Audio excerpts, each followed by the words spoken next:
Dear participants, Assalamu alaikum. Walaikum assalam, sir. Assalamu alaikum. Wa alaikum assalam. Happy good afternoon to all. I hope all of you are well. I am also fine.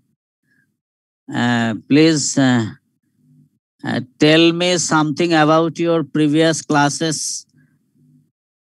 এমন যদি থাকে আপনারা কথা বলতে পারেন না, because we have now only 21 participants. So we will wait for another some seconds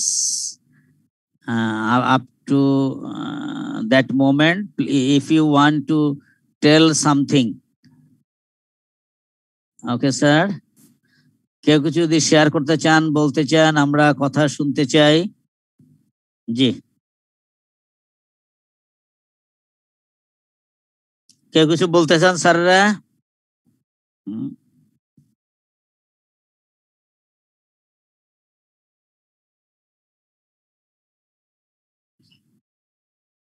deer participants, কিছু বলতে চান আপনারা?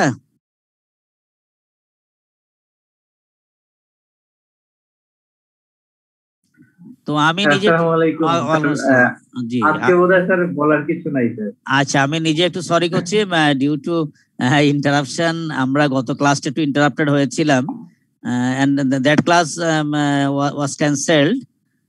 Newly we will take that class today, and today we will talk about our topic non-current assets.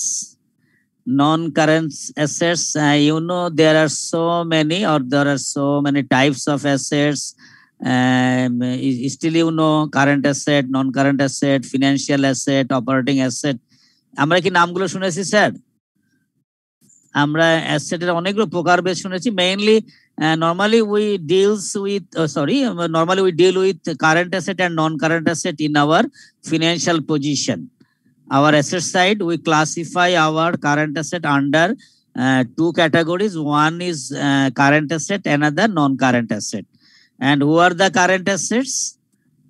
You know, the assets normally which are convertible to cash or cash equivalent within 1 year or within an accounting period, right? আমরা এরকম শিখেছি মনে হয়, যেগুলো সাধারণত। জি, আমার মনে হয় ঠিক বলেছি স্যার? কাছাকাছি গেছে মনে হয়।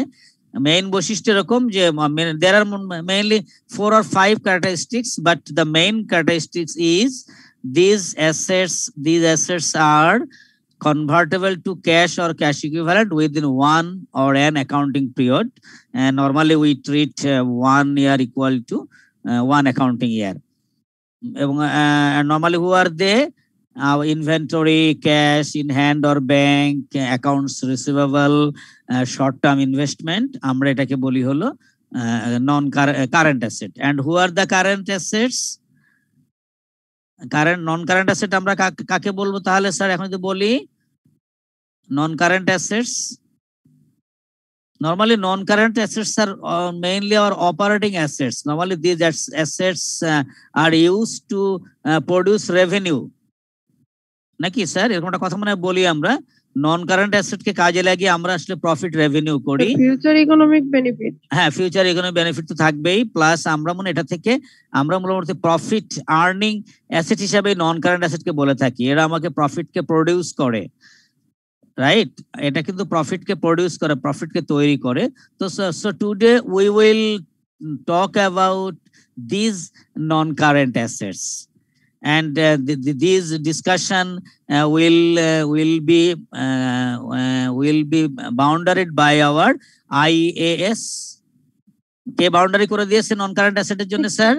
জি, IAS 16 normally gives outline or gives the system or gives the various procedures for treating this non current asset. তো আমরা একটু চলে যাই অফিসিয়াল মানে আজকের ফর্মাল আলোচনায়। And here are the contents. আমরা আজকে এগুলো নিয়ে কথা বলার চেষ্টা করব, এবং আমরা আপনারা দেখেই মনে মনে ভেবে ফেলুন যে আসলে এই আইটেমগুলো আমাদের জানা আছে, আমরা এগুলো ব্যবহার করি আমার অ্যাকাউন্টিং টার্ম হিসাবে। And in our last portion of this slide we will try to try to solve some practical problem or mathematical problem. IAS 16 আমরা গত মনে একটু বলার চেষ্টা করেছিলাম স্যার, কিছু তো মনে গিয়েছিলাম একটু sir. This PPE stand for property, plant and equipment. Okay sir.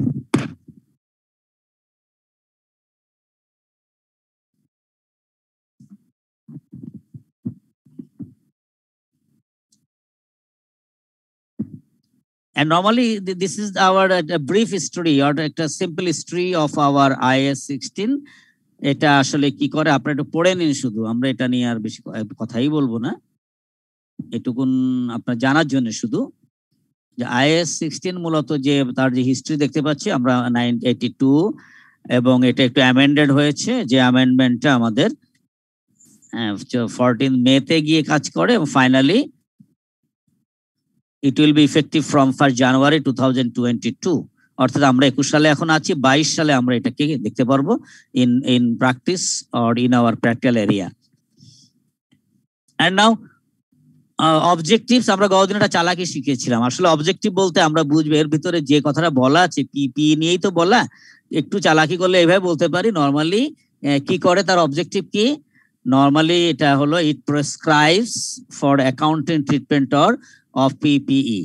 আপনি সিম্পলি একটু ভাবলেই চলবে, তারপরে যদি আপনি একটু থিওরিটিক্যাল বা আপনি সাজিয়ে গুছিয়ে লিখতে চান সম্ভবত এইভাবে লিখলে চলবে। দেখুন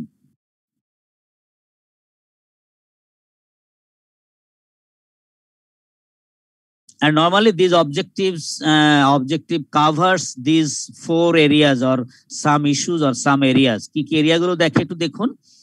Number 1 recognition of assets. Second one normally we work with carrying value. আমরা carrying value definition একটু পরে যাব। Determination of their carrying amounts. A vital point is depreciation. আমরা যখন নন কারেন্ট অ্যাসেট নিয়ে কাজ করি আপনারা জানেন যে সর্বদাই আমরা একটা ডেপ্রিসিয়েশন কে দেখি। Normally this depreciation is an expense and it is charged in our income statement, right? ডেপ্রিসিয়েশনটা আমরা কোথায় চার্জ করি? ইনকাম স্টেটমেন্টে। এবং ফাইনালি যখন আমরা অ্যাসেটটাকে শো করি after deducting this depreciation we show our non current asset in our financial position, right? তাহলে আমরা কিন্তু দেখেন দুটো পেলাম, একটা রিকগনিশন, অ্যাসেট ডিটারমিনেশন, এবং নাম্বার 3 বলছি আমরা ডেপ্রিসিয়েশন চার্জ। তো ডেপ্রিসিয়েশন চার্জ এর পরে আরেকটা জিনিস আমরা যেটা আমরা এর আগে কোথাও বলেছি কিনা, impairment. Impairment what does it mean? Impairment means normally the decrease of the value of any asset. Impairment বলি আমরা এটাকে, অবনমন ঘটে। Recording in progress. তাহলে আমরা এটাকে বলছি এখানে ইম্পেয়ারমেন্ট একটা লস তৈরি করে, এটাকে এখানে স্বীকার করে নেওয়া হয়। and mainly these are the principal issues. মনে থাকবে না স্যারের একটু?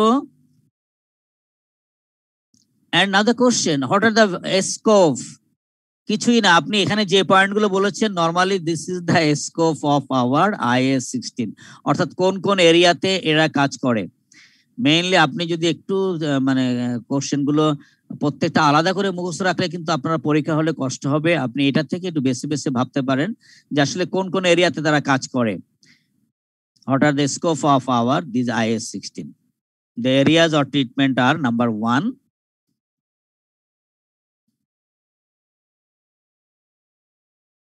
নরমালি এটা আমরা বলছি ক্লাসিফাইড, যে একটা ইন্ডিকেশন করে সেটা হলো আমরা এর আগে দেখেছি মনে হয়, আমরা একটা অ্যাসেটকে এরকম 3 ভাগে ভাগ করা দেখিয়েছিলাম মনে হয়। Held for sale, that is trading security, এবং আমরা বলেছিলাম মনে হয় ইল্ড টু ম্যাচুরিটি, এরকম শব্দ কিছু ব্যবহার করেছি স্যার এর আগে কখনো? নিশ্চয়ই ব্যবহার করেছিলাম। Assets held for sale, that is এটা হতে পারে কম সময়ের জন্য, এটা ট্রেডিং সিকিউরিটি বলছি আমরা, তাই না? ট্রেডিং সিকিউরিটি মানে হল হ্যাঁ আপনি রেখে দিয়েছেন বা বিক্রি করছেন 1 বছরের মধ্যে, এটাকে তখন আপনার একটা প্রোডাক্ট হিসেবে বিবেচনা করি। Then it will be current asset. যখন এটা আমরা ম্যাচুরিটি পর্যন্ত ধরে রাখি say 4 year or 5 years, then it will be non current asset. এবং যখন এটা আমরা একটা শব্দ ব্যবহার করি, কি একটা শব্দ আছে বলুন তো, মাঝখানে আরেকটা পয়েন্ট আছে মনে হয়, ট্রেডিং সিকিউরিটি এবং এবং আরেকটা হচ্ছে আপনাদের যেটা বলি yield to maturity, অর্থাৎ ম্যাচুরিটি পর্যন্ত ধরে রাখবো। এর মাঝখানে একটা গ্রুপ আছে নাকি sir? If you get opportunity, then you will sell it. You will sell it either you will hold it up to maturity. মাঝামাঝি পর্যায়ে যখন হয় তখন এটাকে আমরা একটা অংশ আমরা দেখাতে চাই হলো নন কারেন্ট অ্যাসেট, একটা অংশ চলে যায় কারেন্ট অ্যাসেট। এটা আমরা কোন একটা অঙ্কের ভিতরে দেখিয়েছিলাম। বায়োলজিক্যাল অ্যাসেট ডিফাইন করা হয় এখানে একটু, এবং এটা আমরা গতকালের ক্লাসে যেখানে শেষ করেছিলাম, শেষ পর্যায়ে বলার চেষ্টা করেছিলাম। বায়োলজিক্যাল অ্যাসেট কোনগুলো sir? Our living asset mainly in our agriculture arena, our living asset like your animal, like your plant, নাকি স্যার? মনে পড়ে নাকি স্যার একটু? Yes sir. আমরা এখানে গল্প করেছিলাম এবং কথা ছিল বাসায় একটু দেখবেন আপনারা যে এখানে ঘটনাটা কি।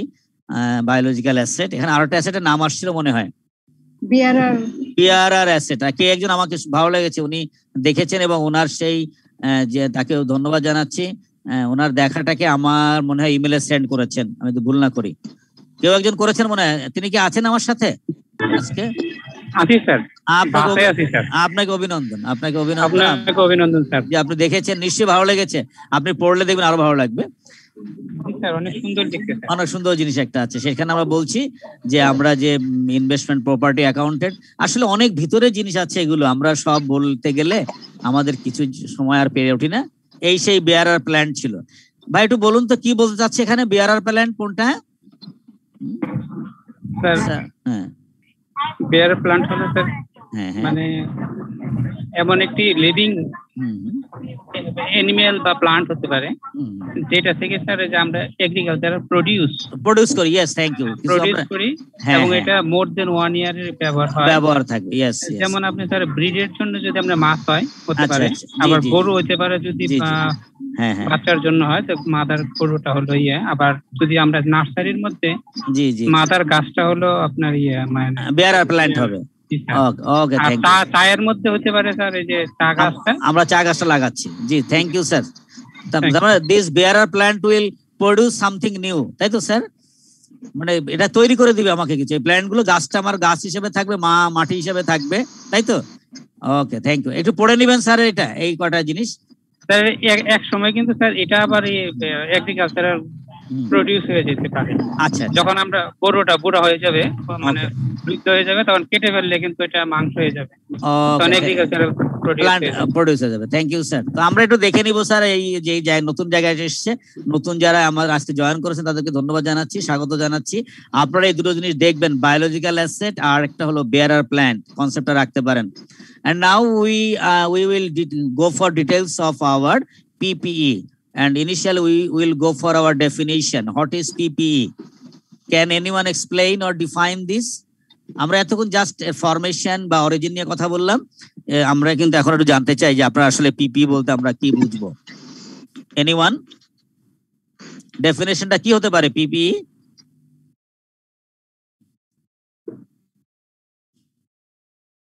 এনিওয়ান? আমরা এভাবে বলতে পারি normally PP is a tangible asset, right? আপনি এটা বললে হবে PP is a tangible asset. আরো যদি বলতে চান it's a long term asset and not easily convertible into cash, নাকি স্যার? এভাবে ভাবলেও কিন্তু চলবে যে পিপি হলো আপনাদের একটা লং টার্ম অ্যাসেট। আবার একটা ব্যাপারও বলা যায়, it is vital for business operation, এটাও আপনি ডেফিনেশন ঢুকাতে পারেন। কেউ কিছু বলবেন স্যার? তাহলে স্যার আমরা দেখুন আমার এই কথাগুলো, আমি এখানে 3টা পয়েন্ট ব্যবহার করেছি। নাম্বার 1 ব্যবহার করেছি it's a tangible asset. Number 2 not easily not convertible into cash. Number 3 it is very important আর vital for our business operation. যেহেতু বিজনেস অপারেশন প্রয়োজন হয়, so PP also called an operational asset. তো একটু দেখুন definition সাজিয়ে গুছিয়ে কি লেখা যায় স্যার?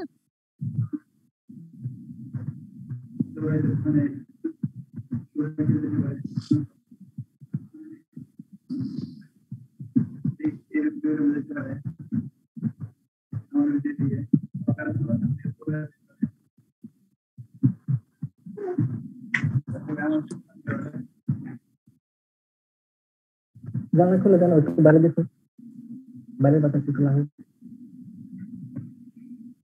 দেখো ভালো করে দেখো, না করে দেখা যায় এখান থেকে। I hope it is clear to all, sir. Yes, sir. Okay, thank you, sir. And now, if you make clear to your mind, please give some example. এরকম যদি দিতে পারেন, কিছু এক্সাম্পল বলতে পারেন স্যার, পিপির মধ্যে আমরা কাদেরকে ফেলতে পারি? স্যার বলুন। Building machinery. হ্যাঁ বলুন, বলতে থাকুন। Building machinery. আচ্ছা, হ্যাঁ বলুন। Land, some examples land. Okay fine, thank you. আমরা কিছু ছবি দেখি। নাও here are some pictures, a group of PPE, right? আপনি যা বলেছেন সেগুলো এরকম নাকি sir? G sir. G sir. and the by name, দেখুন বাই নেমে আমরা বলতে পারি। আপনার কথাই মনে চলে আসছে স্যার, ধন্যবাদ আপনাকে। আপনাদের নিজ থেকে দিয়েছি আমরা নাকি? জি স্যার। যদি বলো স্যার এখানে ল্যান্ড কই, নিশ্চয়ই বিল্ডিংটা তো ল্যান্ডের পরে আছে নাকি স্যার? জি স্যার। ওকে দেখুন, and now there are some examples, basic examples or popular examples for your PPE.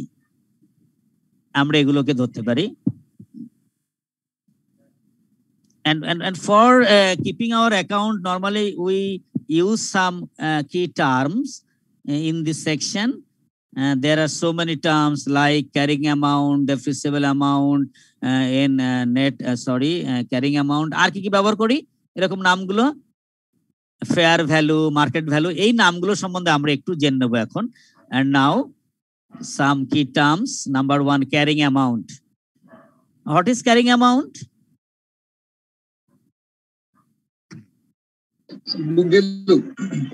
Normally carrying book value minus accumulated depreciation, sir. Okay, thank you sir. এটা আমরা একটু যেহেতু একটু ডেফিনেশনটা দিয়েছি, একটু অন্যভাবে দিয়েছি, যদিও আপনার কথাটাই কিন্তু আছে, আমরা একটু পরে দেখাবো সেটা।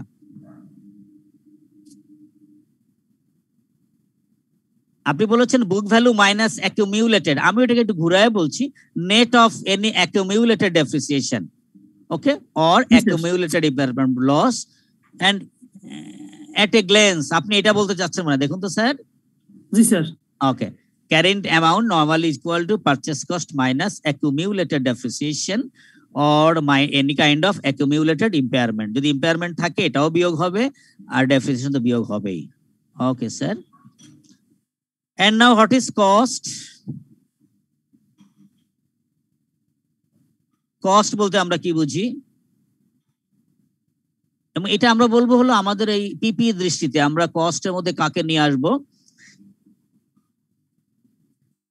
What is cost of any PPE? আমরা এটা পড়ে আসছি কিন্তু স্যার, শুধু মাথায় নিয়ে নিন। Purchase price, sir. Normally purchase price and all other costs necessary to ready to use. Ready to use, thank you sir. Necessary to ready to use, আমি ready to handle, ready to use এইটা করতে চাই। এই জন্য purchase শুধু বলে আমরা থামবো না, এর সঙ্গে এটুকু যোগ করলে আরো সুন্দর লাগবে। দেখুন আপনার কথাটা আমরা লিখে দিয়েছি মনে হয়, পড়ে দেখুন তো একটু স্যার।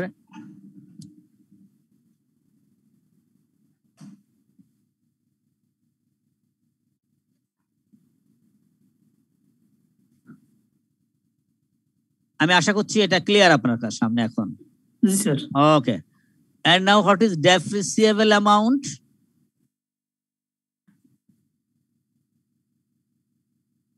Depreciable amount,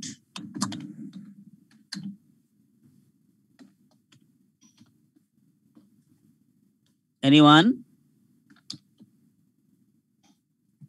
বাংলায় যদি বলা হয় সেটা আমরা বলি হলো অবচয়যোগ্য যে পরিমাণটা।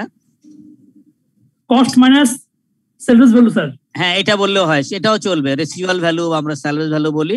আর একটু ঘুরাই ভাবে বলা হয়, নরমালি ডেপ্রিসিয়েবল অ্যামাউন্ট আমরা বলতে বুঝি value of the asset end of the previous financial period. আমি যে পিরিয়ড পর্যন্ত কাজ করেছি সেই পিরিয়ডের পরে যে দামটা এসছে, এবং এটা বের করার সময় ওই কাজটাই কিন্তু করি আমরা, তাই না? ডেপ্রিসিয়েবল অ্যামাউন্ট এইটা একটু আরো একটু বড় করে বই একটু আবিধানিক ভাবে বলা হয়, ঘুরায় এইভাবে দেখুন। স্যার কস্টের বললেন রেডি টু ইউজ, তাহলে একটা মেশিনারি আমি ইউজ করার জন্য তো আমার বিদ্যুৎ লাগবে, সব খরচ একসাথে হবে। একটু আমি প্রথমে যাই স্যার, একটু এখানে আসুন। হ্যাঁ বলুন এখানে। ধরুন আপনি আপনার উদাহরণটা আগে আমি দেই, দেখুন ক্লিয়ার হয় কিনা। আপনি একটা টিভি কিনলেন বাসায়, আপনি টিভিটা আপনি ইনস্টলেশন করলেন, টিভি কিনলেন, পথ খরচ দিয়ে নিয়ে আসলেন, যিনি আপনি টিভিটা এনে ঘরে ফেলে রাখলে হবে না, ওটাকে ইনস্টলেশন যেতে হয়। অর্থাৎ আপনি ব্যবহার যোগ্য করা পর্যন্ত যে খরচটা, অপারেশনে যেতে যে বন্ধু খরচ হবে সেটাও আপনাকে দিতে হবে। টোটালটাই কস্ট আমরা কস্ট হিসাবে বিবেচনা করি। যে কারণে যখন আমরা এসএসসি পড়ে আসছি বা ইন্টারমিডিয়েট করে আসছি, স্যাররা আমাদের কি করতেন, মেশিনের সাথে তার আনয়ন ব্যয়, সংস্থাপন ব্যয়, মজুরি যোগ করতেন না? তার মানে আসলে ইন্টেন্ট টু ইউজ। জি। আর যেটা আমরা একটু আগে বললাম ডেফিসিবল অ্যামাউন্টটাকে আরো একটু সহজে বলেছি মনে হয়, শেষের লাইনটুকু মনে রাখেন, উপরেরটুকু দরকার নাই, এটা একটু কঠিন ভাবে বলা।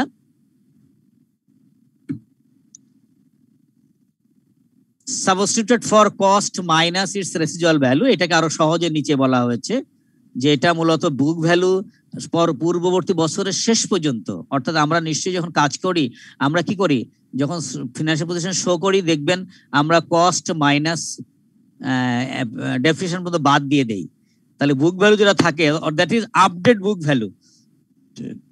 ডেফিসিবল amount normally is our update book value.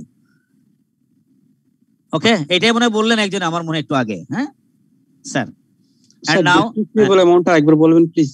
মানে আপনি সহজ কথায় যার পরে আপনি ডেফিনিশন নির্ধারণ করবেন, এবং সাধারণত সেই ক্ষেত্রে এই সংজ্ঞাটা বেশি কাজ হয়। আমরা যখন ধরেন আমি 10% ডেফিনিশন চার্জ করলাম বা রিডিউসিং ব্যালেন্সিং মেথডে আপনি যান, তখন বুঝতে পারবেন আপনি ডেফিনিশন কার পরে ব্যবহার করেন বলুন তো স্যার। প্রিভিয়াস ফিনান্সিয়াল পিরিয়ডে আপনি এন্ড অফ দ্য পিরিয়ডে যে দামটা থাকে ওইটা পরে করেন না? একটু দেখুন তো, আপনি যখন ডিমিনিশিং ব্যালেন্স মেথডে কাজ করেন গতবার পর্যন্ত যে ডেফিনিশন হয়ে যায় বাদ দিয়ে দিয়ে এসে যে অ্যামাউন্টটা থাকে, অর্থাৎ যার পরে আপনি ডেফিনিশন চার্জ করবেন এটাকেও আপনি বলতে পারেন ডেফিসিবল অ্যামাউন্ট। আবার ঘুরায় অন্যভাবে বলা যায় যে কস্ট থেকে রেসিডুয়াল ভ্যালু বাদ দিলেও যে অ্যামাউন্টটা থাকে ওটাকেই বলা হবে ডেফিসিবল অ্যামাউন্ট। যে কারণে দেখুন আমরা যখন আমরা স্টেট লাইনে অঙ্ক করি আমরা লিখি কস্ট মাইনাস স্যালভেজ ভ্যালু ভাগ লাইফ, রাইট? দেখুন স্যার, দ্যাট ইজ টোটাল অ্যামাউন্টটাই হচ্ছে আমার তখন ডেফিসিবল অ্যামাউন্ট, ওই অ্যামাউন্টটাই। অর্থাৎ যে অ্যামাউন্টটাকে আমরা ডেফিসিশন নামে কস্টের অ্যালোকেশন করে দেই মূলত ওইটাই হচ্ছে ডেফিসিবল অ্যামাউন্ট। ওই জন্য এই কথাটা লেখা হয়েছে দেখুন যে substituted for cost minus your residual value, তাহলে কস্ট থেকে রেসিডুয়াল ভ্যালু বাদ দিলে যেটা থাকবে ওই টোটাল টাকাটাকে বলা হবে depreciable amount. Okay, and now fair value. Fair মানে কোন অর্থে ব্যবহার করি আমরা? ন্যায্য নাকি স্যার? ফেয়ার কোন অর্থে ব্যবহার বলি? ন্যায্য ভ্যালু। ন্যায্য। তো আপনি কি বলবেন, রাজ্য ভ্যালু কাকে বলবেন? ডেফিনিশনটা কিভাবে বলবেন যদি বলে what is fair value? Market value sir. Market value সবসময় কি ন্যায্য হয়? অনেক সময় এরকম কি হয় ন্যায্য হয়? বাজার মূল্য। নরমালি এটাকে বলে it's an implicit matter, normally is a rational figure, যেটা হওয়া উচিত বলি, আসলে হয় কিনা পরের কথা। শব্দটা খুব একটু জটিল মনে হচ্ছে আমার, আপনার কাছে বা আমার কাছে মনে হচ্ছে। ডেফিনেশনটা ওরা এইভাবে দিয়েছে, সরি আমরা একটু মনে হয় আমার সিরিয়ালটা ভুল করে ফেলেছি, কারণ ওই মেমোরিতে সব রাখা যায় না তো কার পরে কে আছে। তো ওইটা পরে কথা বলি, আগে এটা নিয়ে কথা বলে দিই স্যার। মানে ওইটা আসলে আমার এই যেটা বলেছি এখনই আসবে না, এখন আসবে definition of depreciation. And what is depreciation sir? আমরা ফেয়ার ভ্যালু একটু পরে যাই স্যার, বয়স হয়েছে তো সিরিয়ালটা হঠাৎ মেমোরি থেকে আমার কেটে গেল কোনো কারণে। হ্যাঁ, and now what is depreciation?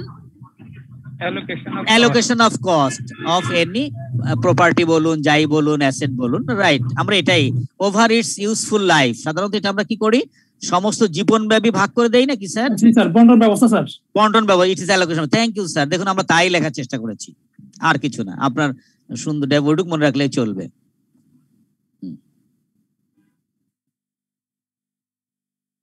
কারো কোনো প্রশ্ন তাহলে করতে পারেন, যখন যাব এখনই কথা বলবেন।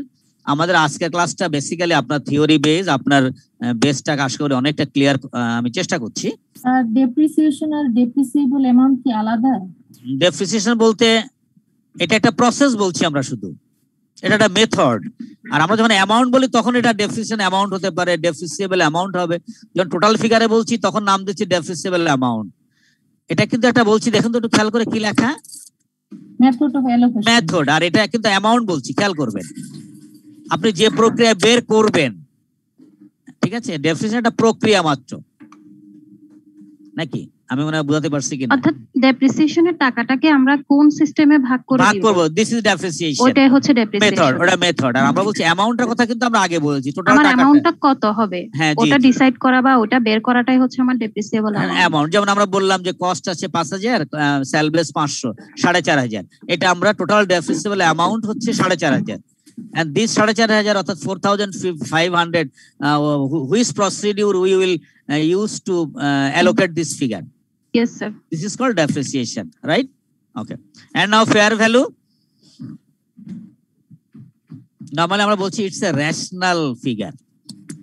দেখুন, মানে কি হওয়া উচিত ঠিক সব সময় এটা হয় বলে আমরা বলছি না, একটা expectation.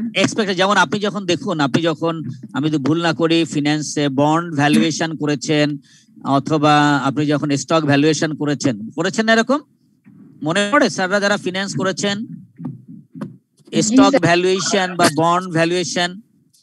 G sir. what price should be, that is our intrinsic value and that price is our fair value। কি মূল্য হওয়া উচিত with considering some economical factors। আপনি যখন কাজ করেছেন, আপনি ফর্মুলা ব্যবহার করেছেন, এরকম যে আপনি লিখেছেন কেই ভাগ ইন্টারেস্ট রেট, এরকম কিছু লিখেছেন না ফর্মুলা দিয়ে? আপনি কি করেছেন? কিছু ইকোনমিক্যাল ফ্যাক্টর গুলো ব্যবহার করেছেন, ব্যবহার করে বলেছেন এই দাম হওয়া উচিত, ইন্ট্রিনসিক ভ্যালু, এবং এর সাথে কম্পেয়ার করে আপনি বিনিয়োগের সিদ্ধান্ত নিয়ে থাকেন সাধারণত, বা কেনার সিদ্ধান্ত নেন। যেমন ধরুন, আমি একটা উদাহরণ দেই, আপনি যখন কোনো শোরুমে গেলেন কোনো একটা প্রোডাক্ট কেনার জন্য, প্রোডাক্টটা হাতে নিয়ে একটু নাড়াচাড়া করে দেখেন, ওর গার দাম লেখা আছে হয়তো 1200 টাকা। এমন যদি হয়, হয়তো আপনি সঙ্গে সঙ্গে, যেহেতু আপনি কস্ট অ্যাকাউন্টিং করে ফেলেছেন, আমি কি করি, ওই প্রোডাক্টের কস্টিং করে ফেলি সাথে সাথে, যে ম্যাটেরিয়াল কত আছে, লেবার কত গেল, ফ্যাক্টরি কত, একটু প্রফিট ধরে বললেন দাম হওয়া উচিত 1200 টাকা, এই 1100 টাকা, বলেন কিনা আপনি এরকম মাঝে মাঝে কিনতে গেলে? একটু শেয়ার করবেন এনিওয়ান? জি স্যার। তার মানে কি, আপনি কিন্তু 1200 টাকা লেখা দেখে 1200 দিয়ে দেন না, আপনি হাতে নিয়ে নাড়াচাড়া করার যদি সুযোগ থাকে, কোন দোকানে লেখা থাকে যে প্রোডাক্টে হাত দিবেন না, তখন আর আপনি হাত দেন না, দূর থেকে গণনা করেন যে কয় টাকার ম্যাটেরিয়াল আছে, কতটুক লেবার আছে, তো দাম হওয়া উচিত 1100 টাকা। This is called your fair value, এটা হওয়া উচিত ছিল। তখন আপনি সিদ্ধান্ত নেন যে না ভাই, মানে অন্তর্নিহিত ভ্যালু, যেটা জি জি বাংলা বলে, ইয়েস থ্যাংক ইউ স্যার, অন্তর্নিহিত মূল্য। আমরা কিন্তু এই অন্তর্নিহিত মূল্যটা বের করি উইথ সাম ইকোনমিক্যাল ফ্যাক্টর, কিছু অর্থনৈতিক দিয়ে, সূচক দিয়ে, রাইট? যেমন আপনি ইন্টারেস্ট রেট ব্যবহার করেন, কস্ট অফ ইকুইটি ব্যবহার, অনেকগুলো নাম আছে, আমি সেখানে পরে যাব যদি কোনদিন সময় হয়। তো সেই ক্ষেত্রে আপনি যখন কম্পেয়ার করেন যে মূল্য হওয়া উচিত 1100, 1200, কিনবেন কি কিনবেন না? আপনি কি কিনবেন তখন? না স্যার। না কিনবেন, আপনি সিদ্ধান্ত নিয়েছেন, আপনি তখন অঙ্কে লিখেছেন it is not wise two purchase the bond. যদি বিপরীত হয়, 1200 টাকা দাম লিখে রাখছে, কিন্তু আপনি হিসাব করে দেখলেন দাম হওয়া উচিত ছিল 1500 টাকা, তখন কি বলেন? আরে বেটা বোকা, তোমার দাম হবে 1500, তুমি লিখছো 1200, প্যাকেট করো কেউ দেখার আগে। সরি স্যার, এত বোকা হয় নাকি? আচ্ছা, হ্যাঁ, তো এক্ষেত্রে আমরা এটাকে বলছি fair value, that is what price should be. এটাকে বলা হচ্ছে যে রেশনাল শব্দ ব্যবহার করা হয়েছে। ওকে, and now impairment losses বলতে আমরা কি বলছি? এটা মূলত হচ্ছে ফেয়ার ভ্যালুর সাথে এর সঙ্গে পরিস্থিতিকে মিল করা হয়। সহজে বলি, আপনি ফেয়ার ভ্যালু ধরলেন আর মার্কেট ভ্যালু যত আছে, ফেয়ার ভ্যালুর সাথে মার্কেট ভ্যালু বা ক্যারিং ভ্যালুর সাথে যে ডিফারেন্সটা হবে, এই ফেয়ার ভ্যালু এবং ক্যারিং ভ্যালুর ডিফারেন্সটাই মূলত হচ্ছে ইম্পেয়ারমেন্ট লস। তখন আপনি এটা কি করেন জানেন? এটাকে দাম ওইভাবে একটু রিপেয়ার করার চেষ্টা করেন যে ফেয়ার ভ্যালু এত হওয়া উচিত, আমার ক্যারিং ভ্যালু এত চলছে। তার মানে ইম্পেয়ারমেন্ট লসের সাথে আপনার ফেয়ার ভ্যালুর একটা যোগ সাযোগ আছে। আর কার সাথে? ক্যারিং অ্যামাউন্টের সাথে। ডেফিনেশনে খেয়াল করুন।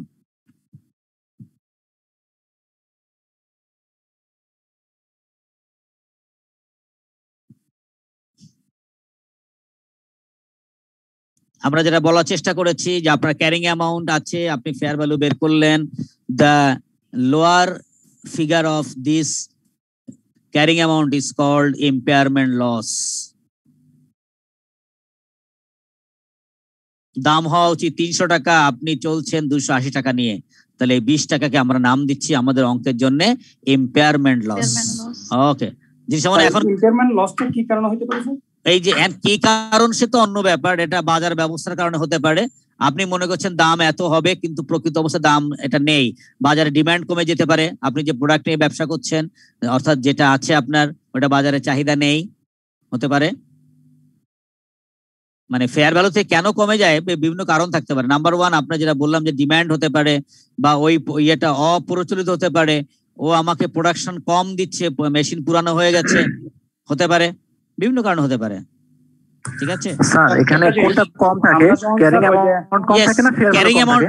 নো, ফেয়ার ভ্যালুর সাথে ক্যারিং অ্যামাউন্ট যদি কম, এই লোকটা কম থাকবে, ক্যারিং অ্যামাউন্টটা কম থাকবে। দেখবেন reduction in the carrying amount of an asset that is triggered by a decline of its fair value. কি বলছে কথাটা একটু সরি, আমার বলা মানে বোঝা ভুল হচ্ছে কিনা?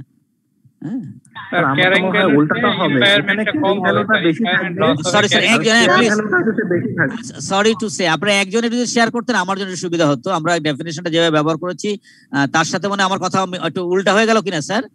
স্যার এটা কি আমি যেটা ডেফিনেশন জি জি জি হ্যাঁ, ক্যারিং অ্যামাউন্টটা কম হবে না বেশি হবে? ক্যারিং অ্যামাউন্টটা বেশি হবে স্যার, বেশি হবে, ক্যারিং অ্যামাউন্টটা বেশি হবে, ফেয়ার ভ্যালুটা কম হবে। ফলে আমরা কি করেছি, ক্যারিং অ্যামাউন্টটা বেশি ধরে চালাচ্ছি, কিন্তু বাস্তবে দামটা কমে যাচ্ছে। আমি মানে এবার জায়গায় আসছি। Thank you sir. আমি যে দাম ধরে আগাচ্ছিলাম কিন্তু বাস্তবে দামটা কমে গেছে, তাহলে আমার কিন্তু প্রতিষ্ঠান দেখা যাবে অযথা আমরা উইন্ডো ড্রেসিং হয়ে যাবে আমাদের, নাকি ব্যবসাটাকে ফুলায় ফাপানো দেখানো হবে, দাম আছে কম কিন্তু আমি ক্যারিং অ্যামাউন্টটা বেশি নিয়ে যাব। Thank you sir. আমি মনে হয় রিভার্স কথা বলছিলাম এতক্ষণে, রিয়েলি সরি। ক্ষেত্রে কি বাজার মূল্য আরেকটা জিনিসটা বেশি থাকবে? বাজার মূল্য হলো কম থাকবে, মানে প্রকৃত মূল্য কম থাকবে জি, আর আমার ক্যারিং অ্যামাউন্টটা বেশি থাকবে। ওকে, এবার বলুন, আমি এবার জায়গায় আসছি। স্যার আরেকটা জিনিস, আমরা যে কনসোলিডেটেড স্টেটমেন্টগুলো করার সময়, কনসোলিডেটেড স্টেটমেন্ট করার সময় যে ইম্পেয়ারমেন্টটা করে সেটা কি ওইটা অনেকটা কি এরকমই? এটাই স্যার আমরা কমে গেছে, আমার বইতে লেখা আছে বেশি, বাস্তবে দাম কম, মানে আমরা ফেয়ার ভ্যালু। ওকে, এবার মানে আমরা জায়গায়, আমি একটু ভুল পথে ছিলাম, ডিরেল ছিলাম, sorry for that. Thank you all. Okay, আমরা একটু আগাই স্যার। আমি প্রথম দিন বলেছিলাম যে I only want to view my share, not my all, মানে that is your shares, your, আপনার শেয়ারিং আমি চাই। And now another concept, another term, recoverable amount. Recoverable amount. Have any idea about this?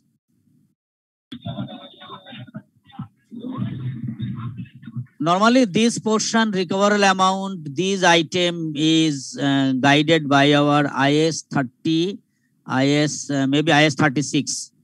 If I don't mistake, maybe recoverable amount, normally IAS 36 gives guidelines regarding this amount, recoverable amount. এটা বলার চেষ্টা করেছি এরকম করে একটা ঘটনা, যে আপনি যদি এরকম হয় যে ফেয়ার ভ্যালু থেকে কস্ট বাদ দিলাম, ফেয়ার ভ্যালু থেকে, আবারও বলছি, ফেয়ার ভ্যালু থেকে কস্ট বাদ দিব এবং এটাকে ব্যবহারযোগ্য পর্যায়ে আনবো, এরকম যদি হয়, একটু চিন্তা করুন। দুটো ঘটনা, একটা হচ্ছে ফেয়ার ভ্যালু থেকে বাদ, অ্যানাদার ওয়ান হলো আমি তাকে যদি ইউজেবল ফর্মে আনতে গেলে যদি কোনো খরচ হয়, এই খরচ খরচা বাদ দিয়ে যেটা থাকবে আমরা এটাকে বলি হলো রিকভারেবল অ্যামাউন্ট। ডেফিনেশনটা একটু এভাবে দিয়েছে, সরাসরি আমি যদি এতে যাই একটু, আপনি যদি একটু দেখেন IAS 36 যে ডেফিনেশনটা দিয়েছে আমাদের এইভাবে, যে দুইটা ঘটনা বলছে এখানে, দুটোর মধ্যে কম্পেয়ার করে হুইচ এভার বা which one is will be higher, যেটা দিয়ে আমরা অঙ্ক পেতে পারি আজকে অথবা পরের দিনের লেসনে। রিকভারেবল অ্যামাউন্ট বলা হচ্ছে যে আপনি এভাবে বলছি যে fair value less cost and value in use, এই দুইটার মধ্যে যেটা বড় হবে, এবং দুইটাকে আবার আলাদা করে ডিফাইন করা হয়েছে। What is fair value less cost, that is how we will calculate this figure, and value in is used.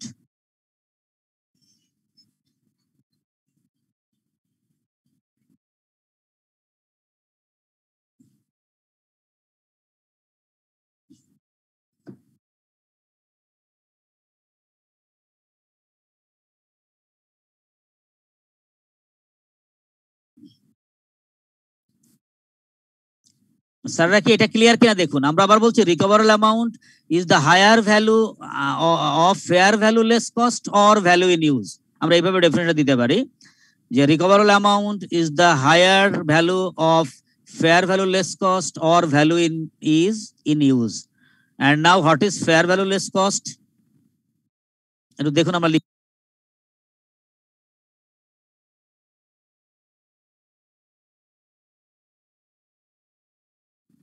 Sir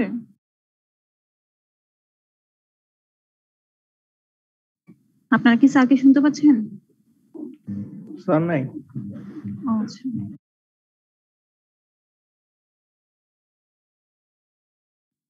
result publish হয়েছে জানেন? না।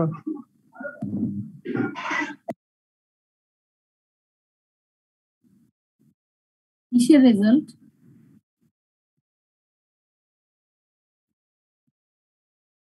আইসিএমএবি এর ডিসেম্বরের রেজাল্টটা, জুলাই ডিসেম্বর সেশনের রেজাল্টটা পাবলিশ কখন হয়েছে? আজকে হয়েছে নাকি?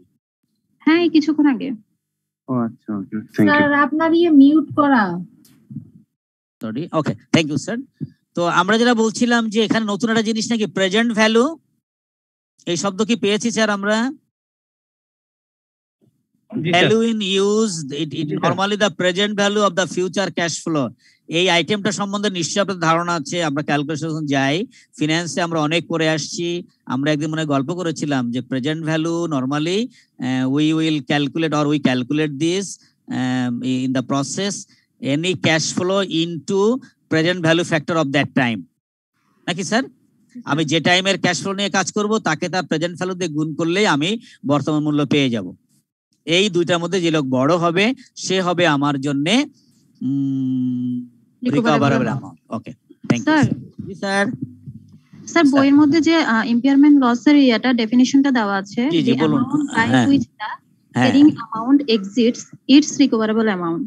ওকে ওকে, ইয়েস ইয়েস। জিনিসটা একটু তাহলে এবার আসুন কি দাঁড়ালো রিকভারেবল অ্যামাউন্ট বলতে এই যে টাকাটা আমরা লিখলাম, দেখুন আমরা হয়তো ওখানে শুধু ফেয়ার ভ্যালু ব্যবহার করেছি মনে হয় ডেফিনেশনে, ফেয়ার ভ্যালু লেস কস্ট দিলে মিলে যাইতো। মানে এই ফেয়ার ভ্যালুটাও কিন্তু রিকভারেবল অ্যামাউন্টের একটা অংশ, নাকি স্যার? ওরা একটু সংক্ষেপে লিখেছে দেখুন, মানে ওরা একটু আরো বিস্তার বা মানে ব্রড সেন্সে চলে গেছে। রিকভারেবল অ্যামাউন্ট মানেই কিন্তু হচ্ছে আপনার ফেয়ার ভ্যালু। খেয়াল করুন তো, fair value or value in use, এই দুটোর মধ্যে যেটা বড়, নাকি স্যার? আপনি আসুন এবার একটু মিলাই দিই বইয়ের সাথে। বইতে কনসেপ্টটাকে আরো বেশি সুন্দর অবস্থায় নিয়ে গেছে। রিকভারেবল অ্যামাউন্টের সাথে আপনার ক্যারিং অ্যামাউন্টের যে ডিফারেন্সটা হচ্ছে, আমরা শুধু কি ব্যবহার করেছি দেখুন, একটু আবার আসি। আমরা ব্যবহার করেছি শুধু কি বলুন তো, ক্যারিং অ্যামাউন্টের সাথে শুধু কি ব্যবহার করেছি একটু খেয়াল করুন।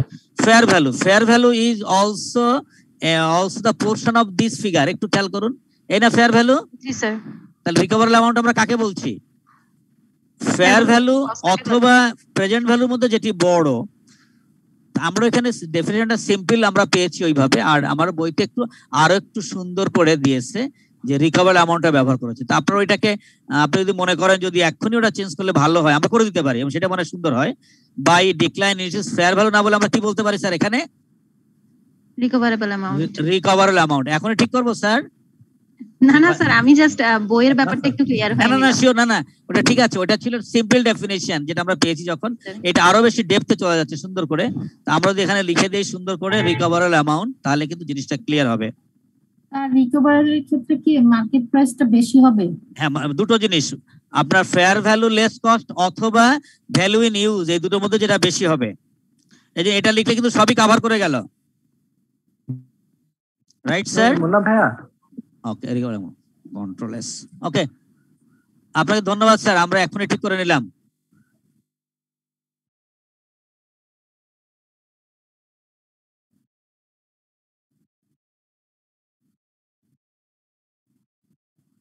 And now, oh sorry,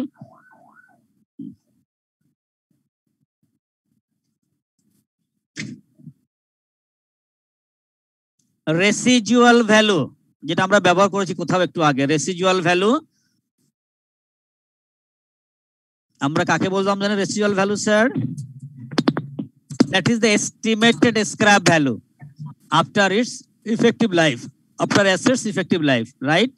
G sir. ওকে, আমরা এর থেকে বেশি কিছু না জানলেও চলবে এবং সম্ভবত এটাকে দিতে পারি। আর একটু ক্লিয়ার লিখেছি, আমরা এটাকে অনেক সময় স্যালভেজ ভ্যালু বলে থাকি।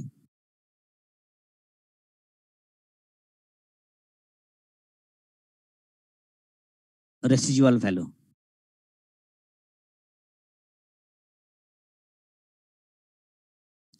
ওকে, এটা নিয়ে মনে আর সমস্যা নেই আমাদের। And now subsequent expenditure, subsequent মানে পরবর্তী, সাবসিকুয়েন্ট এক্সপেন্ডিচার। কেউ যদি একটু বলতে চান যে স্যার আমরা এটা এইভাবে ভাবছি।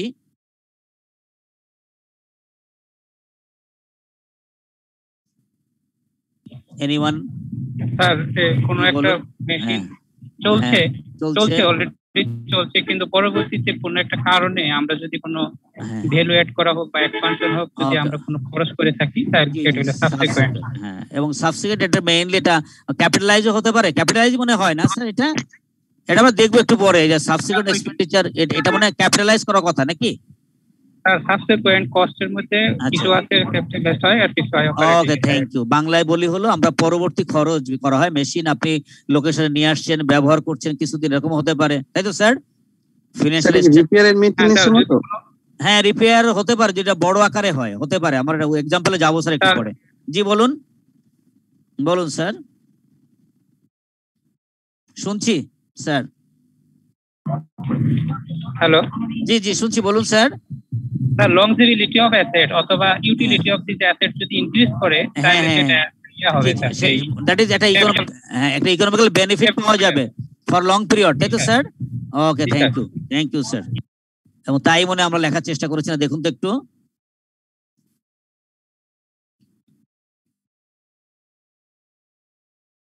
আপনি রিকগনিশন দিয়েছেন, ব্যবহার উপযোগী করা আনছেন, তারপরেও কিছু খরচ হলেও হতে পারে। আপনি দেখবেন আপনার মূল টেক্সটে কিন্তু এটা কিছু এক্সাম্পল দেওয়া আছে, আপনারা একটু বইতে দেখে নিন যে what are the various examples, কারা হতে পারে।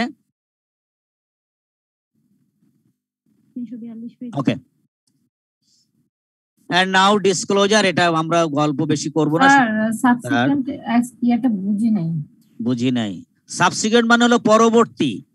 জি স্যার। পরবর্তী, ধরেন আপনার যদি এমন হলো আপনি একটা অ্যাসেট কিনেছেন, তাকে ব্যবহার করেছেন 2-3 বছর, আপনি স্টেটমেন্টে ফিনান্সিয়াল স্টেটমেন্টে শো করেছেন, কিন্তু এটাকে যদি এরকম হয় আপনার তার লংজিভিটি অথবা ইফেক্টিভ লাইফটা বাড়াতে চান, বাড়তি কিছু খরচ করলেন, যে কারণে সে হয়তো আরো 5 বছর সাপোর্ট দিল, ওই যে বাড়তি খরচটা করলেন, একটা বিগ ওভারহলিং করলেন, অনেক বড় মেরামত খরচ করলেন, যা আপনাকে আগামী দিনে ওরা হয়তো আরো 2 বছর 3 বছর সাপোর্ট দিবে, ওই খরচগুলোকে বলা হয় সাবসিকুয়েন্ট এক্সপেন্ডিচার। মনে হয় আমি ঠিক বলেছি? যিনি আমাকে একটু হেল্প করলেন, এরকমই ব্যাপার স্যাপার ছিল। এরপরে মনে আমরা পাবো কোথাও একটা উদাহরণ বা আমাদের একটা ম্যাথমেটিক্যাল প্রবলেমে গিয়ে একটা এক্সাম্পলে পাবো এই ধরনের ঘটনা আছে, যে তাকে আমরা কি ধরবো, একটা প্র্যাকটিক্যাল প্রবলেম পাবো এক্ষুনি। অর্থাৎ আপনি খরচ করেছেন, কিন্তু যদিও নেচারটা হয় আপনাকে বেনিফিট দিবে অনলি ফর 1 ইয়ার। আপনি খরচ করেছেন কিন্তু বেনিফিট পাচ্ছেন 1 বছরের জন্য, তখন ওইটা আবার আমার সাবসিকুয়েন্ট যে খরচটা করলেন ওইটা মানে ক্যাপিটালাইজ করা যাবে না, ওইটাকে আমরা এক্সপেন্স হিসেবে ট্রিট করি। যদি আমি স্টেবিলাইজার করি সেটা, জি ফ্রিজের স্টেবিলাইজার ও আপনাকে সাপোর্ট দিবে, হতে পারে। থ্যাংক ইউ স্যার, ভালো একটা এক্সাম্পল দিলেন যে ও আপনার কি করেছে, বাড়িয়ে দিয়েছে, আপনার কর্মক্ষমতা স্কিলটা বাড়িয়ে দিল, পারফরমেন্সকে বাড়িয়ে দিল ফর সেভারাল ইয়ার্স। এটা বৈশিষ্ট্য এখানে। জি বলুন স্যার। জি, স্টেবিলাইজার যদি এক্সিস্টিং থাকে এবং সেম ক্রাইটেরিয়া এবং সেম কোয়ালিটির স্টেবিলাইজার যদি রিপ্লেস করা হয়, জি সেটা কিন্তু অপারেটিং এক্সপেন্স। আচ্ছা, আর আমি যদি কিন্তু আমি যখন নতুন দিব, সে আমাকে লাইফ বাড়িয়ে দিবে না? ধরুন ওইটা 2 বছরের ছিল, হ্যাঁ স্যার, তার লাইফ বাড়ানোর পরেও যদি একেবারেই রিপ্লেসমেন্ট হয় তাহলে সেটা কিন্তু হবে স্যার, এই যে অপারেটিং এক্সপেন্স হবে। ওকে, এই মানে আমার দেখেন জানাটা কোথায় ছিল, আপনি প্র্যাকটিক্যাল কাজ করেন বলে আপনি বলতে পারলেন, নাহলে আমি এইসব কাজ করি না স্যার, আমি একটা বই পড়ছিলাম তো, ওই যে উইলি বই না হয় সেক্ষেত্রে তো হবে, মানে আমি নতুন যদি লাগাই ছিল না স্যার, ওইখানে বলা হয়েছে কথাটা এরকম, যদি একই জিনিস আপনার এক্সিস্টিং থাকে, যে সেবাটা আপনি পাচ্ছেন, সেই সেবা যদি আপনার নতুন কিছু দিয়ে রিপ্লেস করেন এবং তার যদি অতিরিক্ত কোনো কিছু সেবা না পান তাহলে সেটা স্যার অপারেটিং হবে, আর যদি অতিরিক্ত কিছু পান তাহলে সেটা ক্যাপিটালাইজড হবে। যেমন আমরা একটা কম্পিউটারে স্যার যদি আমরা একটা ইয়া করি মানে হার্ড ডিস্ক চেঞ্জ করি, যদি একই কোয়ালিটির হার্ড ডিস্ক, উদাহরণটা স্যার কম্পিউটারের হার্ড ডিস্ক দিয়ে দেওয়া আছে, সেখানে স্যার যে একই মাপের র্যাম বা ইয়ের সহ যদি আমরা রিপ্লেস করি তাহলে সেটা অপারেটিং বলবে।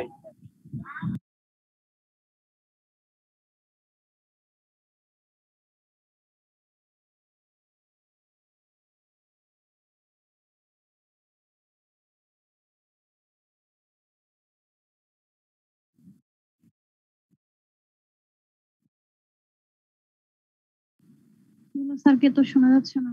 স্যার নাই তো, স্যার মনে হয় নেট চলে গেছে।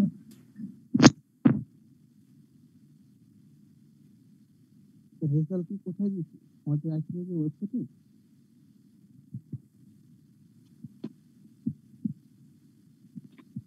রেজাল্ট দিয়ে তো আমাদের টেনশন বাড়াই দিছে, আর সামনে পরীক্ষা কখন দিব আল্লাহ জানে।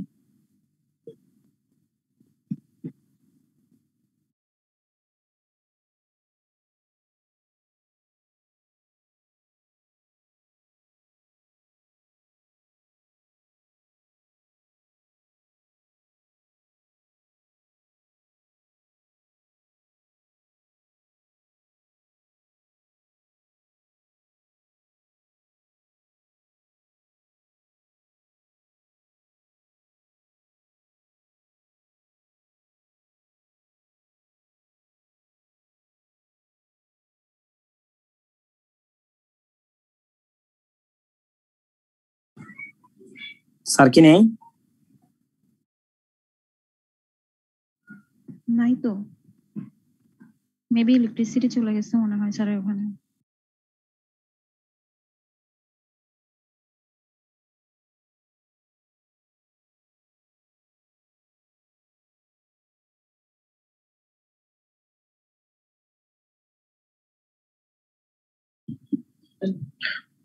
হ্যালো হ্যালো ভাইয়া আপুরা। জি জি ভাই রেজাল্ট শিটে যেটা মানে পি দেখা, পি কি মানে পাস নাকি মানে পাস? বি মানে পাস। হ্যাঁ বি মানে পাস। আর ইকুয়াল কোথায় দিচ্ছে রেজাল্ট? রেজাল্টটা ভাই যে আমাদের যে অপারেশন লেভেলে ইয়েতে দিয়ে দিচ্ছে, দেখেন মেসেজ হোয়াটসঅ্যাপ গ্রুপে দিয়ে দিচ্ছে, শিটটা দিয়ে দিচ্ছে। কে কয়টা পাস করছেন? মানে আমি তো একটা পরীক্ষা দিছিলাম, মানে ইয়েতে যে মানে ইথিক্সে পরীক্ষা দিয়েছিলাম, ওখানে পি লেখা দেখলাম, তাহলে অবশ্যই পাস আসছে না? কংগ্রাচুলেশন, পাস করছেন। আচ্ছা থ্যাংক ইউ ভাই। দেখেন এখানে দিয়ে আছে সবগুলাই, একটা ফোল্ডারের ভিতরে সবগুলো দিয়ে আছে। অপারেশনে কি পরীক্ষা দিছে নাকি আমাদের এই গ্রুপে? দু একজন হয়তো থাকতে পারে, হয়তো কথা বলতেছে না মনে হয় এখন। আর ভাই যে ইকুয়াল যেগুলো দেওয়া, ওগুলো তো আগে যেগুলো মনে করেন যে এক্সামশন পাওয়া হয়েছে ওগুলো তো মনে হয় সাইন, ঠিক না? হ্যাঁ এই মানে এক্সামশন গুলো মানে ইকুয়াল যেগুলো সমান চিহ্ন দেওয়া যেগুলো, ওগুলা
আচ্ছা, আমাদের নেক্সট পরীক্ষা কবে নাগাদ হতে পারে, কেউ কি গেস করতে পারে? আগস্টের প্রথম ফার্স্ট উইকে সম্ভাবনা আছে যেটা শুনছি। এখন যেহেতু রেজাল্ট দিয়ে দিচ্ছে তাহলে হয়তো মানে 2 মাস 2.5 মাসের মানে 2.5 মাস পরে হবে ইনশাআল্লাহ আর কি। আশা করা যায় আর কি। আচ্ছা ভাই রেজাল্টের লিংকটা কি দেয়া যাবে একটু? হোয়াটসঅ্যাপ গ্রুপে কেউ দেন না রেজাল্টের লিংকটা? তো হোয়াটসঅ্যাপ গ্রুপে তো পাইতেছি না, কোন হোয়াটসঅ্যাপ গ্রুপ? ভাই এখানে কেউ একজন আপলোড করেন না চ্যাট বক্সে। যে ভাইয়া পাইলো কি বললো উনি কি একটু দেখ দিলেই তো।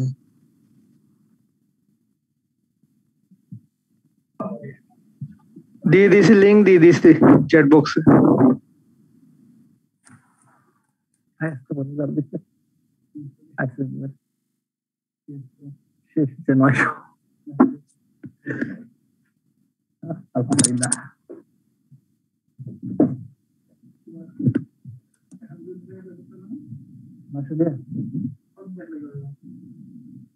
আপনাকে দেখুন দিয়ে করা যায়, কিন্তু যত ম্যাথ বেশি তত ভালো।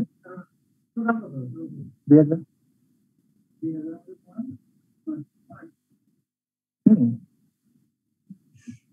দুটো পরীক্ষা দিলাম, আবার দিব এবার 300। হ্যাঁ এখন পর্যন্ত ফেল করি না।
থ্যাংক ইউ ভাই, দিয়ে দিচ্ছেন কি?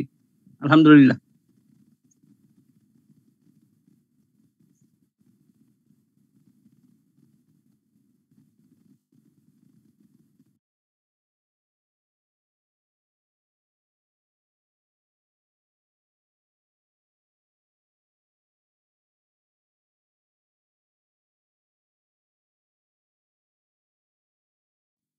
ভাই সবারই কি বিজনেস লেভেল কমপ্লিট হয়েছে? এখানে অনেকে তো এক্সাম দিচ্ছে মনে হয়।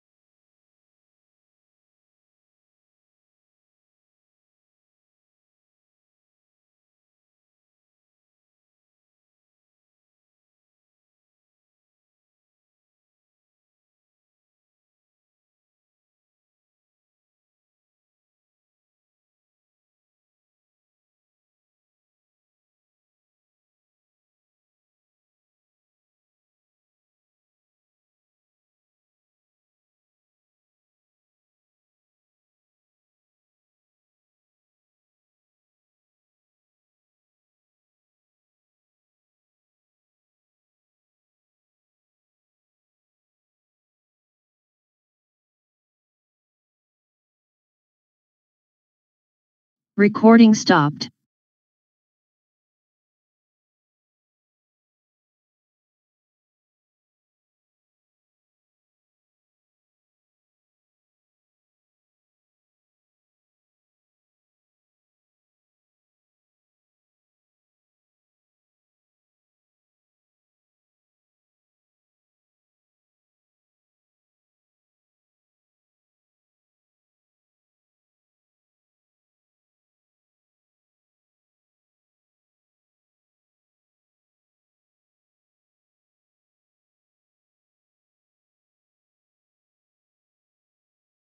Recording in progress.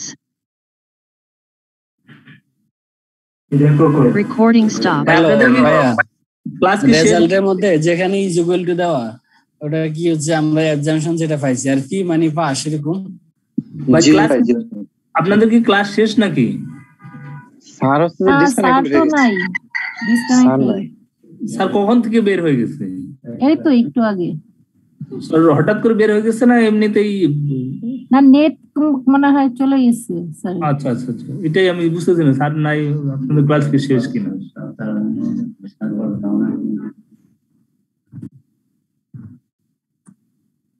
জামুগা Recording in progress.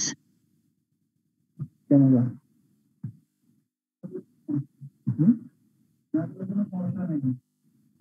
না স্যার এই তো নাই আমার তো নাই।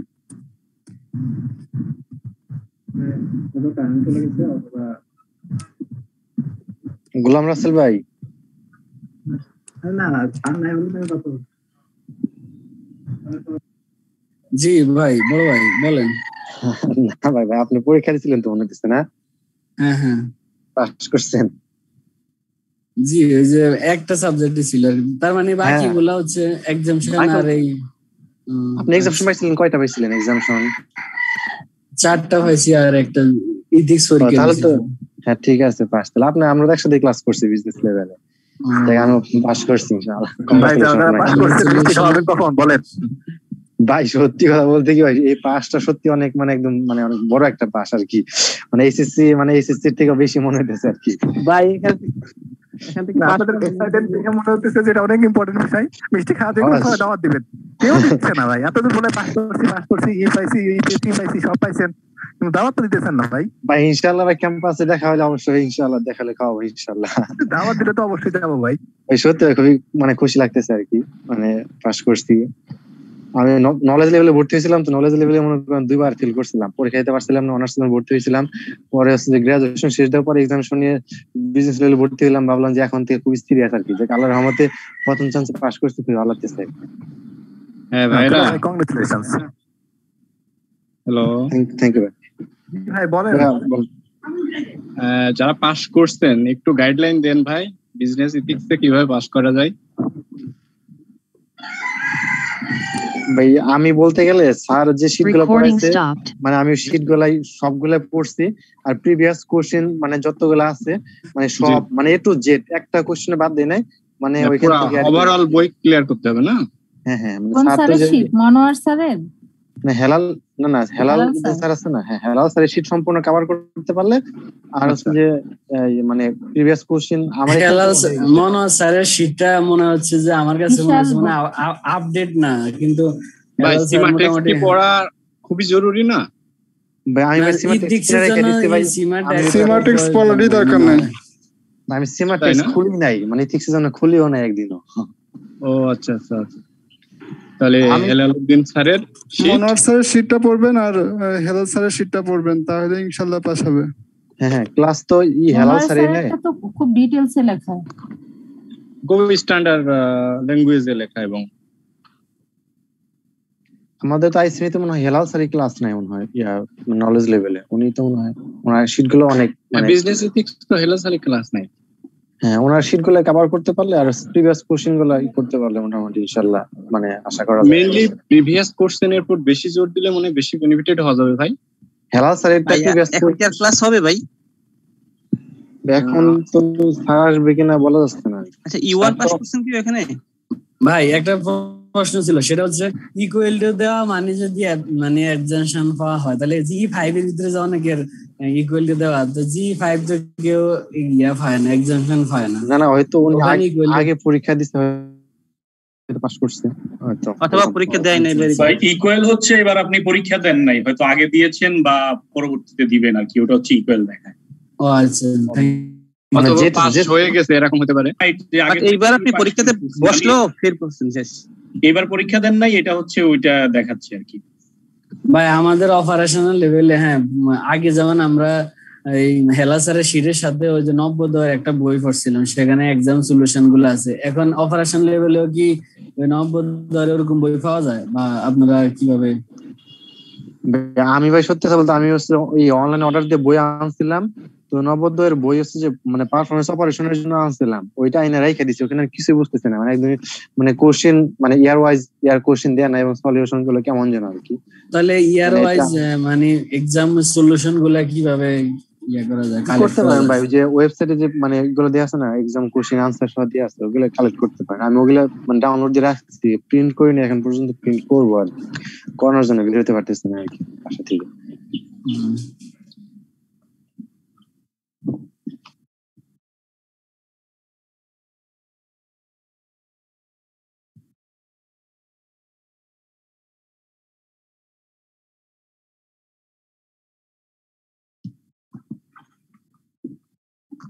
স্যার কি ব্যাক করবে আর মনে হয়?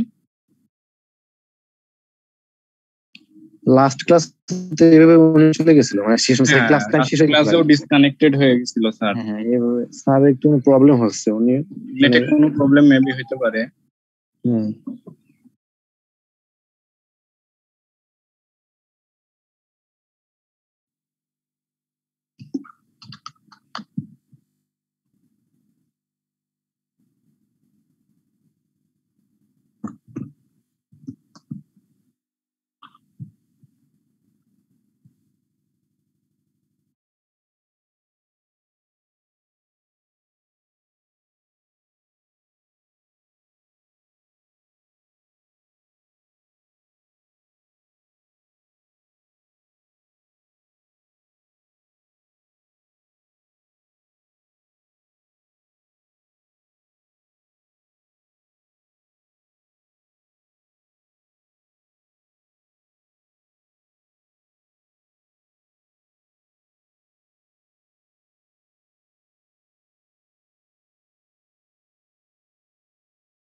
কেউ আছেন আজকে কি ক্লাস আর হবে, মানে এই ক্লাসের বাকি অংশ কি হবে আজকে?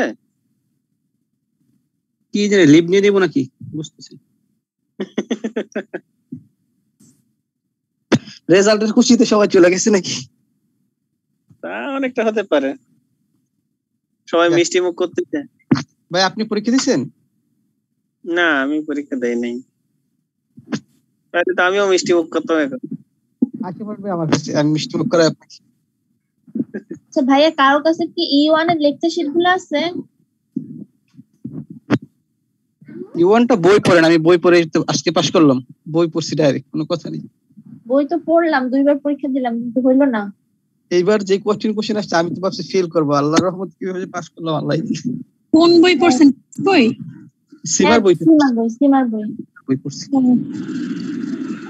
পরীক্ষার ডেট কি দিয়ে দিয়েছে? না। আচ্ছা ভাইয়া E1 এ কি ভাই মানে বই পড়লে আর প্রিভিয়াস কোশ্চেন গুলো সলভ করলে কি মানে মোটামুটি মানে E1 এ আগানো যাবে? আমি তো পরীক্ষা দিই না, এবার মানে পরীক্ষা দিব ইনশাআল্লাহ। ভাই আমি বই আর প্রিভিয়াস কোশ্চেন গুলো একটু দেখছি। এই লেকচার শীট গুলো কি কারো কাছে আছে ভাইয়া যে ক্লাস হয় যে? না না, আমি আগে ক্লাস করেছিলাম একটা স্যারের, শরীফ জামিল স্যার, ঢাকা ইউনিভার্সিটি। উনি বই পড়াতেন, উনি কোনো লেকচার দিত না, আমি বইটাই ফলো করতাম। বইটাই নাই স্ট্যান্ডার্ড, মানে আমাদের তো এখন বইটাতে একদম সবকিছু আছে। আমি মানে স্যারের শীট তেমন একটা ফলো করি না, মানে বইগুলাই মানে ফলো করতেছি আর কি। এটা বইটা ভালো স্ট্যান্ডার্ড। কেস স্টাডি গুলো আসে ওগুলো তো অনেক ঝামেলার থাকে। কেসের জন্য তো আপনাকে অবশ্যই পড়তে হবে, কিট পড়তে হবে। কিট সীমা কিট পড়বেন। সীমা কিট পাওয়া যায় একটা, হ্যাঁ ওই বইটা পড়বেন। একটু লিখবেন ভাইয়া চ্যাট বক্সে। কিছু নাই, আপনি যে কোনো ইয়েতে গেলে রয়্যাল সীমা কিট E1 এর সীমা কিট, সীমা ওখানে শুধু কোশ্চেন ইয়ার কোশ্চেন সব কোশ্চেন যে আছে আর কি, কেস স্টাডি স্যাম্পলের মতো। হ্যাঁ এটা কি শুধু কোশ্চেন গুলো? জি আমাদের কোশ্চেন, কিন্তু ভাই সলিউশন গুলো কিভাবে করব? কিট তো কিনে রাখছি বাট কিছু বুঝতেছি না ভাই। আমি একদম পরীক্ষার অল্প কিছুদিন আগে কিটটা কিনে মাত্র পড়ছি। আমার বইটা এখন পড়বো তো, বাট ইয়াতে মেইন বইতে সীমা ট্যাক্সে যেমন এক্সাম প্রশ্নের সাথে সমাধান গুলো আছে, সলিউশন আছে, কিন্তু কিটে তো নাই। এই জন্য আপনারা কিটে তো আছে, সলিউশন আছে তো। তাই হ্যাঁ, আচ্ছা আমি তো গাইড বই নাকি ক্লাস করব, কিছুটা বলে দেন। আমি তো নবোদয়ের গাইড বই কিনছি, বুঝতে পারতেছেন না ভাই। নবোদয় আমি একবার কিনলাম, আজান দিচ্ছে। আল্লাহ, কিট কি আলাদা? কিট হচ্ছে সীমা, নবোদয় তো একটা আমাদের স্টুডেন্ট বা বড় ভাইয়ের। সীমা কিট বলবেন, সীমা কিট। নবোদয় সম্পর্কে বলতেছেন, নবোদয় আসলে কতটা নির্ভরযোগ্য এই সম্পর্কে যদি একটু বলতেন। কোনটা ভাই? নবোদয় আসলে কতটা নির্ভরযোগ্য? ভাই আমার কাছে ভালো লাগে না, সত্যি কথা বলতে। তারপর আমি করছি কিছু টপিক একটু ভালো লাগে। যে আমারও বিজনেস লেভেলের যে ইথিক্স বই নবোদয় থেকে পড়ছি না, মনে হচ্ছে যে না স্ট্যান্ডার্ড না, ওদের লেখাগুলো স্ট্যান্ডার্ড না, তবে প্রশ্নগুলো কালেক্ট করা যায় এটাই। আপনি দেখলেন যে লেখার মান তো ভালো না, স্যাম্পল দেখলেন মানে প্রশ্নগুলো আছে। আর একটা হচ্ছে শীটের ভিতরে যদি সব না পাওয়া যায়, ওখান থেকে কিছুটা ধারণা নেওয়া যায়। এই স্ট্যান্ডার্ড মনে হয়। আর কি পাস করছেন? কতবার পাস করছেন? আর অনেক কি মানে এই যে ম্যাটেরিয়াল কি ফলো করছেন? মেইন বইটাই পড়ছি, ত্রিকোণ একটা বই ছিল ওইটাই পড়ছি। শুধু ওইটাই পড়ছি। আমি অনেক কিছু ভাই, আমি গতবার পাস করছিলাম, বই আরো কিছু ফলো করছিলাম। আচ্ছা, মানে কোন লেকচার শিটগুলি আছে? ওই যে এখানে তো লয়ের জন্য এক একটা লয়ের জন্য আলাদা আলাদা বই পড়ছিলাম আর কি। আচ্ছা আচ্ছা, ডিটেলস কারণ মেন বইয়ে যেটা ম্যাটেরিয়াল ওইখানে অনেক কিছু ওইভাবে ডিটেলস নাই, বোঝা যায় না। লর বই পড়ছি ওইগুলাতে ডিটেলস বোঝা যায় আর কি। যেমন লেবার অ্যাক্ট যেটা আছে ওইটা আলাদা বই পড়লে ভালো বোঝা যায়। বুঝতে পেরেছি। আর বিগত বছরের কোশ্চেনের সলিউশন গুলো কোথায় কি পাইছেন? ওইটার জন্য নবোদয়ের বইটা পড়ছিলাম, কিন্তু নবোদয়ের বইতে একটু ফাঁকিবাজি আছে, দেখা যায় যে কেসে সলভ কম আছে এখানে আনসার। আচ্ছা আচ্ছা, আর এমনি কোনো নাই, ওইটাই ভরসা। ও বুঝতে পেরেছি।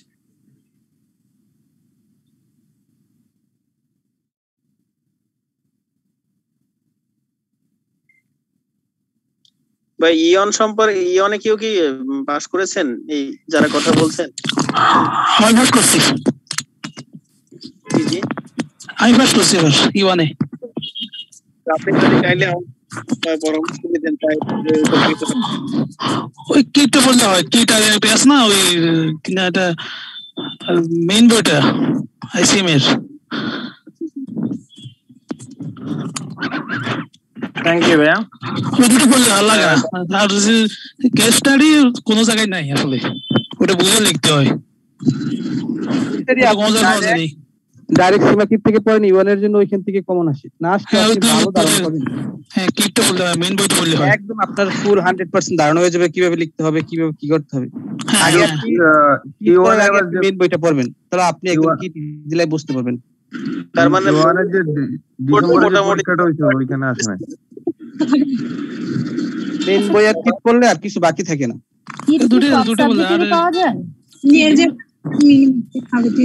পাবেন P1 R1 ওই F1 ওগুলোর কিট আছে পাবেন। কিন্তু এই যে ডিসেম্বর যে পরীক্ষাটা হইছে E1 এর বই থেকে ডাইরেক্ট প্রশ্ন খুব কম আসছে, খুব কম, 20+ সর্বোচ্চ ডাইরেক্ট। হ্যাঁ অনেক কম আসছে, আসে নাই উল্টা প্রশ্ন করছে এবার অনেক। E1 উল্টাপাল্টা কোশ্চেন করছে, একদম ফাউল। মানে 20 বই থেকে সরাসরি 20% আসছে সব, মানে ডাইরেক্ট ধরতে গেলে সর্বোচ্চ। আর সব মানে নিজেরা বুঝে তারপর দিতে হইছে। হ্যাঁ উল্টা প্রশ্ন বেশি করছে, কমন প্রশ্ন কমই আসছে। পাস আসছে ইওনে, আমার আসছে ইওন ফার্স্ট। ভাই আসে না, প্রশ্ন দেখা যাও তো, তারপরও দিছি 3 ঘন্টাই ছিলাম, আসেনি।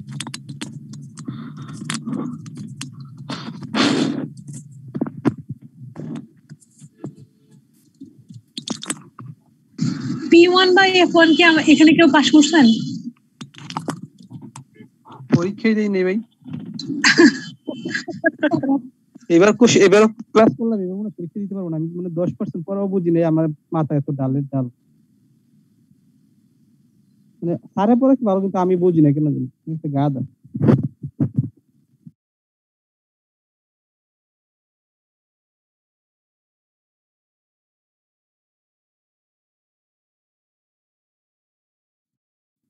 এখন তো ক্লাস তাহলে হবে না, লিভ নিয়ে নেওয়া মানে বেটার মনে হচ্ছে আর কি। টাইম তো প্রায় শেষের দিকে। হ্যাঁ লিভ নিয়ে মিস্টেক যারা পাস করতে ভাই আপনি আইসিএমএ থেকে তো কিছু বললো না আজকে।